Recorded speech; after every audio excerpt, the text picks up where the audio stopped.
ఇస్తాను. ఓకే. అది ఏం చీరో మీరు కరెక్ట్ గా చెప్పలేదు అనుకోండి, ఆ చీర నేను ఎత్తుకుని వెళ్ళిపోతాను. మొదలు పెడదామా? మొదలు పెడదామండి. తీస్తా, నాలో ఉన్న క్రియేటివిటీ మొత్తం బయటికి తీస్తా. మీకు అసలు ఏం కనిపించట్లేదు కదా. ఇదెంత? 1 ఇదెంత? 2 వావ్, సూపర్, అద్భుతం, ఫెంటాస్టిక్. సరే అయితే ఇప్పుడు ఫస్ట్ సారీ అండి.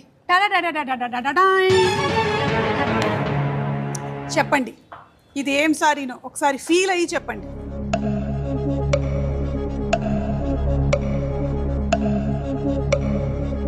ప్యూర్ పటోలా సారీ. ప్యూర్ పటోలా సారీ. అవును. Unfortunately it's right answer. అంటే ఈ సారీ నేను కట్టుకెళ్ళేటువంటి అవకాశం లేదన్నమాట. రెండో చీర అయినా ఈ చీర నాకు రావాలండి దేవుడా. ఇదిగోండి స్పందన గారు, ఒకసారి చెయ్యి ఇలా పట్టండి. ఇది మీరు చెప్పలేరులేండి, ఇది కొంచెం కష్టం. అబ్బే ఎలా తడిపినా మీరు చెప్పలేరు. ఇది పైతానే అండి, 100%.